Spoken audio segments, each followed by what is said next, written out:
तमाम घटनाएं पूरे देश भर में हो रही हैं। कभी घोड़ी से उतार दिया जाता है, कभी बारातें रोक ली जाती हैं, कभी जैसे कि थोड़ी रास्ता अगर ना मिले तो मतलब उत्पाद मचा दिया जाता है। आप हर जगह जाते हैं और जैसे कि अभी मुजफ्फरनगर में और हापुड़ में मुस्लिम वर्ग के तमाम जो दोषी होते हैं, आरोपी होते हैं, जब वो करते हैं तो वहाँ आप अपने जो प्रतिनिधि मंडल भेजते हैं और लोगों का ये आरोप है कि चंद्रशेखर आज़ाद वहाँ जाते हैं जहाँ ब्राह्मण, ठाकुर या हिंदू समाज से ताल्लुक़ रखने वाले आरोपी होते हैं। देखो ऐसा है विशाल भाई जी, देखो मैं जाता किन जगह हूँ ये भी बात समझनी पड़ेगी।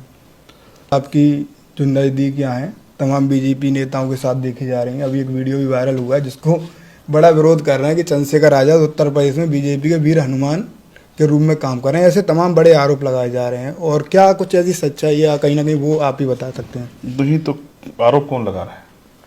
तो ठीक है, वो हमारे यहाँ मिनिस्टर हैं, उन्होंने वो खुद चल के आए, उन्होंने गले लगाया। गले लगाना कोई अपराध नहीं है, ठीक है।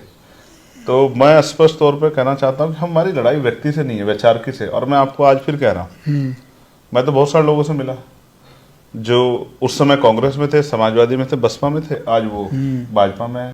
अभी समाजवादी पार्टी के जो बड़े नेता हैं आजम खान वो जेल में हैं और आपकी नज़दीकियाँ परिवार से उनके बेटे से भी मिलना जुलना, सीतापुर जेल में भी कई बार आप गए हैं, तो लगातार बढ़ती जा रही है। लोग कयास लग रहे हैं कि आप एक साथ ये आ सकते बड़ा हैं। अच्छा सवाल आपने किया और इसमें एक सवाल में कई जवाब है।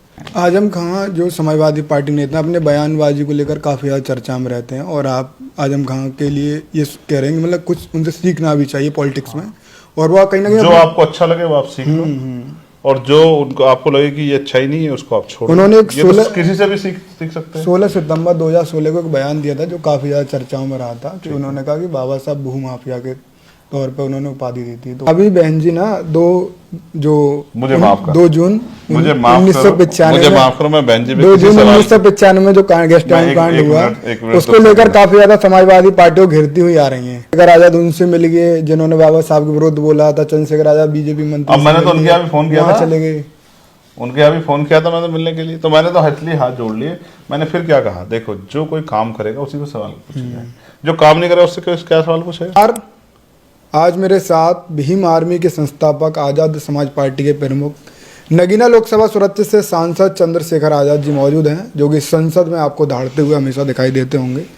फिलहाल पूरे देश दुनिया में जो राजनीतिक माहौल है वो गरमाया हुआ है। इन सभी मुद्दों को लेकर चंद्रशेखर आज़ाद जी से बात करेंगे। बिहार चुनाव भी आने वाला है, उत्तर प्रदेश में आगे विधानसभा चुनाव भी आने वाला है। सर बहुत स्वागत है आपका। धन्यवाद। जय भीम विशाल भाई। तो लगातार इस देश में जो राजनीति है वो काफ़ी ज़्यादा इस समय गरमाई हुई है। तमाम जो जैसे कि अभी समाजवादी पार्टी के प्रमुख अखिलेश यादव हैं, एक सांसद ने उनके ने बयान दिया है राणा सांगा विवाद पर। तो उन्होंने जब वो बयान दिया है तो लगातार ये कह रहे हैं एक दलित सांसद। क्या आपको नहीं लगता कि वो दलितों को आगे करके इस देश में माहौल ख़राब करने चाह रहे हैं? देखिए, पार्लियामेंट चाहे वो लोकसभा और राज्यसभा हो, वहाँ वाद विवाद होते हैं जी। लोग अपनी बात रखते हैं, तथ्यों के आधार पर रखते हैं। किसी ने कोई बात की है, उससे मेरी सहमति असहमति हो सकती है जी, लेकिन उनके साथ किसी भी तरह की हिंसा करना या उनके घर को जलाने का प्रयास करना, इस बात से मैं सहमत नहीं। हालांकि जो दूसरा सवाल आपका है कि भाई वो उनको दलित सांसद करे, इस बात से भी मैं सहमत नहीं हूँ। अगर आपकी पार्टी में जाके भी वो दलित ही रहे, दलित का तबका नहीं हटा पाए, तो ये भी जो है सही नहीं।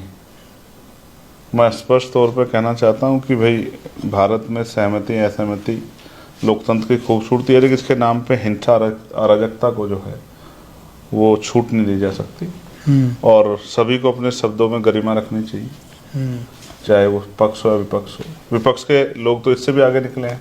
कोई नारा देता था गोली मारो सालों को, कोई कहता था, एक सांसद ने तो इस तरह के बयान दिए, मैं उन शब्दों का प्रयोग भी नहीं कर सकता हूँ। ऐसे ही शब्दों का प्रयोग जो है मुख्यमंत्री ने किया उत्तर प्रदेश में अपनी विधानसभा में, कटमुल्ला, आतंकवादी, ये सब चीजें तो कटोगे नहीं, ये सब चीजें मैं इनसे सहमत नहीं हूँ। देखिए बेसिक क्या होता है, इन मुद्दों की वजह से जो बुनियादी विषय हैं, रोटी कपड़ा मकान रोजगार, खेती किसानी, जमीन, अच्छा स्वास्थ्य, अच्छा जो है स्कूलिंग सिस्टम, अच्छी शिक्षा, ये सब चीजें पीछे चली जाती हैं। जो बुनियादी चीज़ें हैं उनसे चर्चा हट जाती है, और मीडिया भी चाहता है कि उनसे चर्चा हट जाए, इसलिए मीडिया ने उस बयान को पूरा हाइक दिया और फिर इस तरह का माहौल बना कि जो सरकार द्वारा तमाम तरह से बुनियादी ज़रूरतें पूरी नहीं की जा रही हैं उनसे ध्यान हट सके। आज एक बड़ा ऐतिहासिक दिन भी है, 2 अप्रैल 2018, जो आंदोलन हुआ पूरे देश भर में, SC/ST के जो बच्चे शहीद हुए, और आज 2025 में आप पहली बार संसद में हो, तो इसको लेकर आपने क्या कुछ प्लान बनाया? आपको संसद में बात रखने का मौका इस बार पहली बार मिल रहा है, तो इसको लेकर आज कोई बात? जहाँ तक मुझे याद है, मैंने सबसे पहले जिस दिन मैंने अपनी बात रखी थी उस दिन मैंने 2 अप्रैल 2018 के मुकदमे वापस लेने का सरकार से आग्रह किया था जी। और मैंने कहा था, क्योंकि उसका जो पूरा सार है वो ये है कि 2 अप्रैल के जो मुकदमे हैं वो सुप्रीम कोर्ट के एक आदेश के बाद शेड्यूल कास्ट के लोग सड़कों पे आए, उसके बाद वो मुकदमे हुए। फिर बाद में सरकार ने स्वीकार किया कि ये जो है ये मामले इसको हमें रिजॉल्व करना है। सरकार की ने पार्लियामेंट में जो है और SC/ST एक्ट को और मजबूत करके जो है ये सब चीज़ें करने का काम किया और सुप्रीम कोर्ट के ऑर्डर को जो है वो रोकने का काम किया। फिर सुप्रीम कोर्ट ने भी बाद में माना कि ये सब चीज़ें नहीं होनी चाहिए, ये सब चीज़ें जो हैं इसमें हमसे मिस्टेक हुई है, और उन्होंने फिर सुप्रीम कोर्ट ने भी ऑर्डर को ताकत दी। तो इसलिए मैं ये कहना चाहता हूँ कि भाई जिस काम को सुप्रीम कोर्ट ने भी मान लिया कि वो हमसे मिस्टेक हुई, बिल्कुल, उसको रिव्यू कर लिया और पार्लियामेंट ने जिस पर कानून बनाया, तो उनका जो इम्पैक्ट हुआ था उसकी वजह से जो शेड्यूल कास्ट के बच्चों पे, युवाओं पे, कर्मचारी जो मुकदमे हो उनको सरकार वापस ले, क्योंकि ये सुप्रीम कोर्ट की जो ऑर्डर था उसकी वजह से हुआ और सरकार ने इसको एक्सेप्ट किया कि ये होना चाहिए, तो उसको शक्ति दी। तो अगर सरकार इन वर्गों के ये मुकदमे वापस नहीं करती तो इससे इन वर्गों का बहुत बड़ा नुकसान होगा। मैं लगातार इसकी मांग को उठा रहा हूँ, मुझे उम्मीद है सरकार इस मांग को हमारी मानेगी।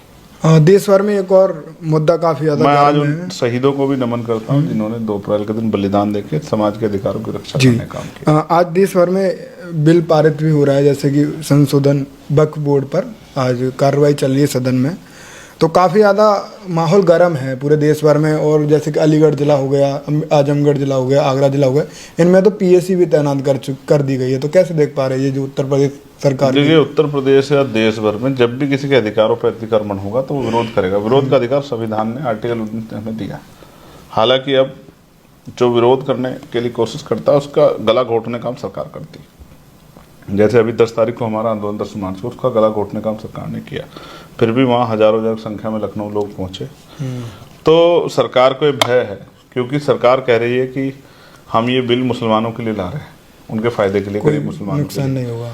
और बड़ा सवाल ये है कि जिनके लिए आप ला रहे हो और वही इससे नाराज है, वही इस पर ऐतराज जाहिर करें, तो आप बिल किसके लिए ला रहे हैं? लोकतंत्र यानी कि जन भावनाओं का सम्मान, जनमत, बहुमत। तो बहुमत में मुसलमान इस बिल का विरोध कर रहा है, फिर आप इसको जबरदस्ती क्यों ला रहे हो? तो सरकार की मंशा पर शक है, और सरकार की मंशा पर शक होना भी चाहिए क्योंकि सरकार ने जो वादे किए उनको पूरा तो नहीं किया। क्या उत्तर प्रदेश सरकार समझ चुकी है कि माहौल गड़बड़ हो सकता है, इसी वजह से PSC लगाई गई? नहीं, उत्तर प्रदेश की सरकार तो इन मामलों को भुनाने का काम करती है। कुछ ना भी हो रहा हो तो भी उन्होंने, जो ईद पे क्या हो रहा था, ईद तो की नमाज हर बार होती है, उन्होंने इतनी फोर्स लगा के 1 इंच भी अगर कोई पैर सड़क पर रख ले रहा था तो लाठी से उसको पैर धकेलने काम कर रहे थे। तो ये इसको क्या मानोगे आप?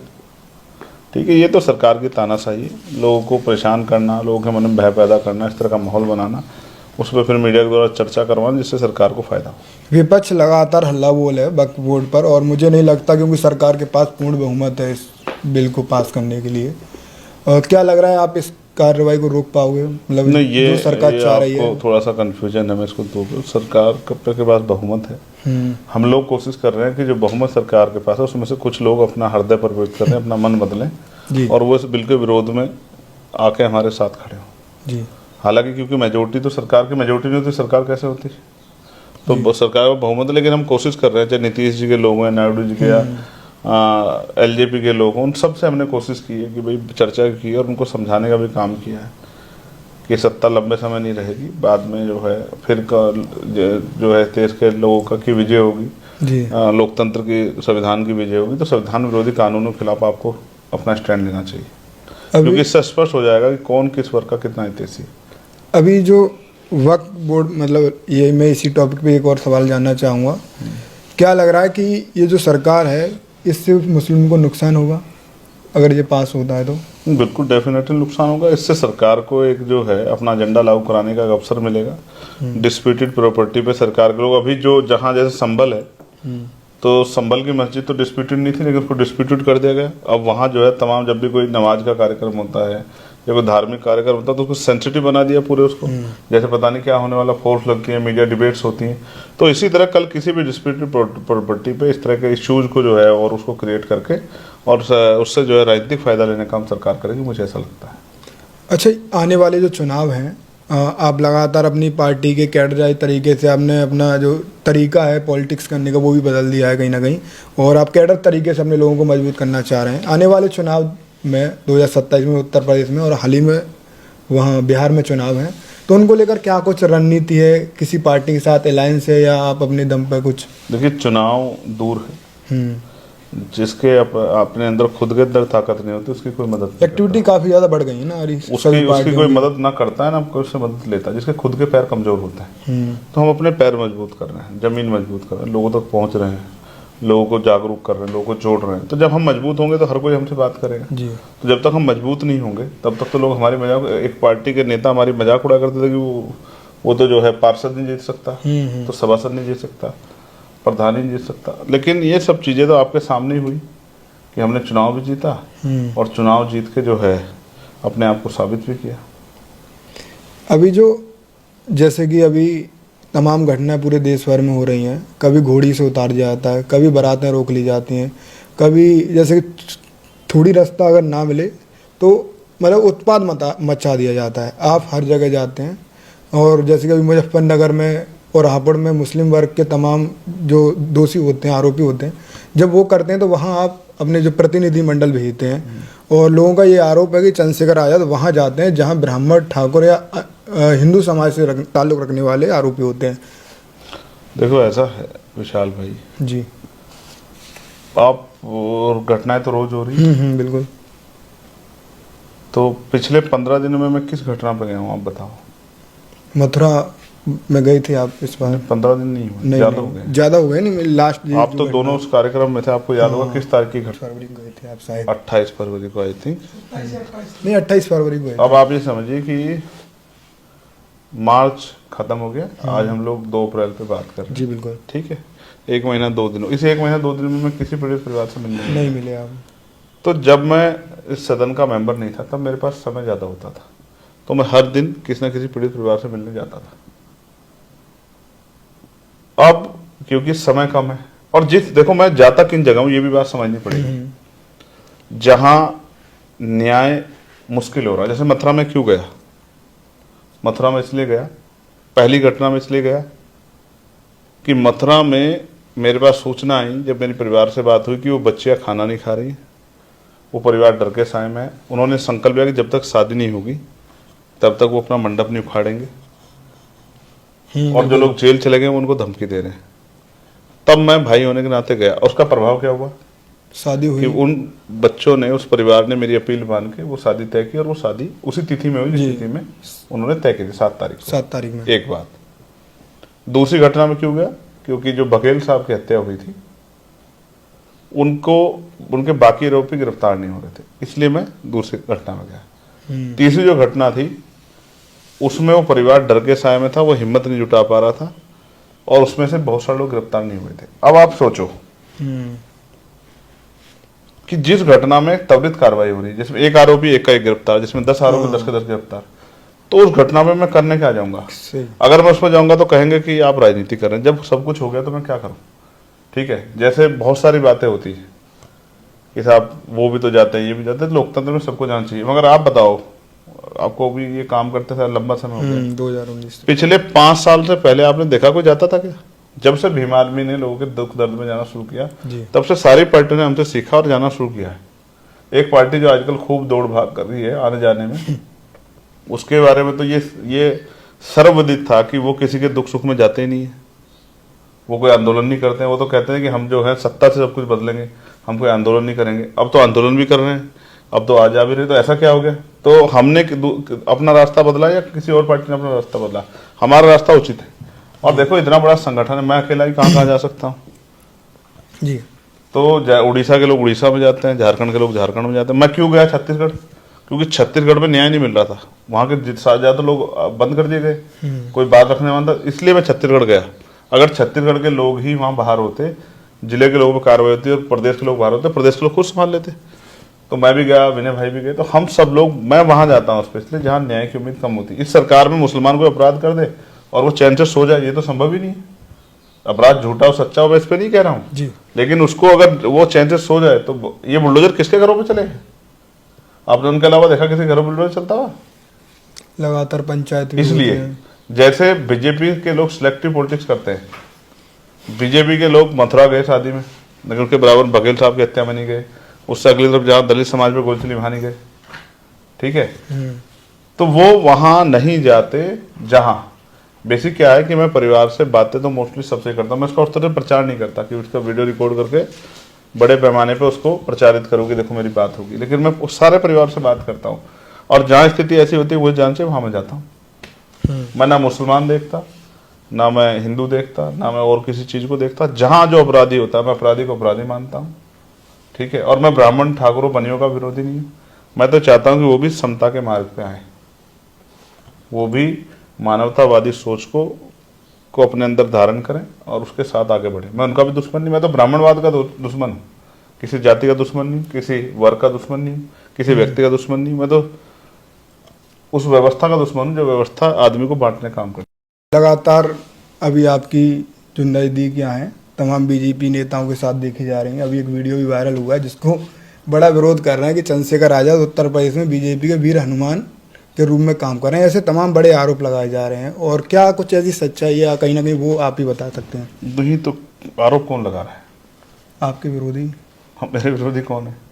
जब तक बात आप स्पष्ट नहीं करोगे तब तक फिर बात आगे कैसे बढ़ेगी? किसने लगाया आरोप? नहीं, वो वीडियो काफ़ी ज़्यादा वायरल की जा रही है। कौन सी पार्टी के लोग आरोप लगाए? पार्टी वाइज क्या बताएं, मतलब बहुत, जैसे कि आपके विरोधी तो हर आपने पार्टी कोई एक में आदमी तो देखा होगा ना, उसका नाम, उसकी पार्टी, उसका कुछ तो बताओगे ना। एक नहीं हजारों पोस्ट देखे, जैसे कि समाजवादी पार्टी के भी लोग हैं, बीएसपी के लोग हैं, और बीजेपी के भी लोग ये कह रहे हैं कि ये मतलब इनको क्यों बैठा लिया, मतलब बीजेपी के लोग कह रहे हैं चंद्रशेखर को क्यों गले लगा लिया, और समाजवादी पार्टी और बीएसपी के लोग कह रहे हैं कि ये गले क्यों लग गए। अब आप महसूस करो, आप ही कह रहे हो ना, तीनों पार्टी के लोग कह रहे हैं। तो वो कार्यक्रम क्या है जान लो। हनुमान बेनीवाल जी के घर पे शादी, उनके बेटे के जन्मदिन कार्यक्रम है, एक होटल में ही मेरे मकान के बराबर में। वो मेरे साथी हैं, मेरे अलायंस पार्टनर हैं। मैं सभी जगह नहीं जाता, लेकिन जिनसे जो मेरे आसपास हैं, एक ये व्यवहारी भी है, शिष्टाचार भी, के आदमी उनके दुख सुख में शामिल हो जाता है। जब मैं चुनाव लड़ा तो उनके बेटे से मेरी काफ़ी बातचीत होती थी रात को जब हम जाते थे, सुबह जब वहाँ से निकलते थे, तो वो अपनी गाड़ी पे हमारी पार्टी के एक तरफ वो झंडा लगाते थे आरएलपी का, एक तरफ लगाते थे आज़ाद समाज पार्टी का, छोटी गाड़ी थी उसको लेकर घूमते थे। तो उन्होंने मुझसे कहा कि चाचा आपको आना है, तो मैं वहाँ चला गया और हम पीछे बैठे हुए थे, मेरे साथ समाजवादी के लोग बैठे हुए थे और कांग्रेस के लोग आए हुए थे, पूरे देश भर से आए थे। और क्योंकि ये शिष्टाचार है कि जब देखिए अगर कोई इससे मिलता है, मैं तमाम मंत्रियों से मिलता हूँ अपने क्षेत्र के कामों के लिए, शिक्षा मंत्री हो, एजुकेशन मिनिस्टर हो। अभी मेरे यहाँ एक बेटी को जो है उसको उस तरह का सम्मान नहीं मिल रहा जो स्पोर्ट प्लेयर है, नेहा दक्ष प्रजापति। मैं स्पोर्ट मिनिस्टर से मिला, खेल मंत्री से, ठीक। मैं सबसे मिलता हूँ अपने क्षेत्र काम के लिए। वो मंत्री है तो उनसे नहीं मिलूंगा तो किससे मिलूंगा? वहाँ वो एक निजी कार्यक्रम था, उस कार्यक्रम में मैं तो नहीं गया, वो मेरे पास चल के आए। और कबीरदास जी को हम लोग मानने वाले, बड़ी हंसी मजाक हो रही थी वहाँ। कबीरदास जी को हम लोग मानने वाले लोग हैं। तो कबीरदास जी ने कहा, संत ना छोड़े संगति, कोटि मिले असंत। कि जो सज्जन होता है वो अपना स्वभाव नहीं छोड़ता, चाहे उसको कितने ही जो है दुर्जन लोग मिल जाए। जैसे उसका उदाहरण भी है कि जैसे चंदन के वृक्ष पे सैकड़ों सांप लिपट जाते हैं जो विष से भरे होते हैं, लेकिन चंदन अपनी शीतलता तो नहीं छोड़ता है ना। तो ठीक है, वो हमारे यहाँ मिनिस्टर हैं, वो खुद चल के आए, उन्होंने गले लगाया। गले लगाना कोई अपराध नहीं है, ठीक है। तो मैं स्पष्ट तौर पे कहना चाहता हूँ कि हमारी लड़ाई व्यक्ति से नहीं है, वैचारिकी से। और मैं आपको आज फिर कह रहा हूँ, मैं तो बहुत सारे लोगों से मिला जो उस समय कांग्रेस में थे, समाजवादी में थे, बसपा में थे, आज वो भाजपा में है, कांग्रेस में है, समाजवादी में। मैं बहुत सारे लोगों से मिला। कितने लोग ऐसे हैं जिनसे मैं मिला? मैं अखिलेश जी से मिला, मैं जो दिल्ली के पूर्व चीफ उनसे मिला, राहुल गांधी जी से मिला और उनके पार्टी के नेताओं से मिला। तो नेताओं का क्या है, नेता तो अपनी सहूलियत के हिसाब से आते जाते रहते हैं। आज जो लोग बीजेपी में हैं, क्या वो कांग्रेस में नहीं थे पहले? मैं आपको कितने लोग गिनवा दूंगा। उत्तर प्रदेश में ब्रजेश पाठक जी बीएसपी में रहे, उत्तर प्रदेश से ये रामचल राजभर, लालजी वर्मा सब बीएसपी में थे, अब सपा में हैं। अब यहाँ हमारे वीर सिंह जी थे, पूर्व राज्यसभा सांसद, बीएसपी में थे, अब वो भाजपा में, उससे पहले सपा में। कितने ऐसे नेता हैं जिनको आपको गिनवा दूंगा। तो मैंने फिर कहा ना, व्यक्ति बुरा नहीं होता, वैचार की बहुत इंपॉर्टेंट। वैचार की से कोई समझौता नहीं हो सकता है। सभी सांसद, सभी विधायक कहाँ हैं कहाँ नहीं, किसी को नहीं पता। अगर अभी सड़क पे मैं निकलूं, अगर मैं सड़क पे निकलूं, अगर वहां किसी एक्सीडेंट हो जाए, वो किसी पार्टी का हो, मेंबर है हम सब लोग, जिस तरह के स्कूल होता है उसका एक पार्ट है, तो मुझे क्या करना चाहिए? अगर वो बीजेपी का है, कांग्रेस, समाजवादी, इवन किसी पार्टी का है, तो उसको मरने छोड़ के निकल जाना चाहिए। ये आपके संत गुरु महापुरुष सिखाया जी।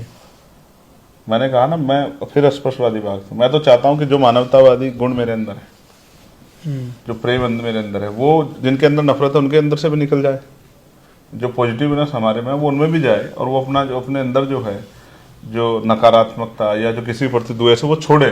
तो मैं तो उसको गलत नहीं मानता। मैं तो सबको ऑफर देता हूँ कि वो मानवतावादी रास्ते पर आजाद समाज पार्टी में आ जाए। जी जी जी। अभी महाबोधि मुक्ति आंदोलन जो चल रहा है बोध गया में, उसको लेकर क्या समर्थन है आपका? मतलब आप कब जा रहे हैं वहाँ? नहीं, जाना और ना जाना, फिर जब मैं अक्सर किसी आंदोलन में जाता हूँ तो फिर सब लोग कहते हैं कि देखिए चंद्रशेखर वहाँ चले गए हैं, उसके लिए चले गए हैं अपने सर लेने के लिए। मैंने उनसे कह दिया, लगातार मेरी उनसे बात हो रही है, बीमार भी टीम हम के साथ है। जब कोई बड़ा प्रोटेस्टर होगा तो उसमें हम लोग शामिल होंगे जी।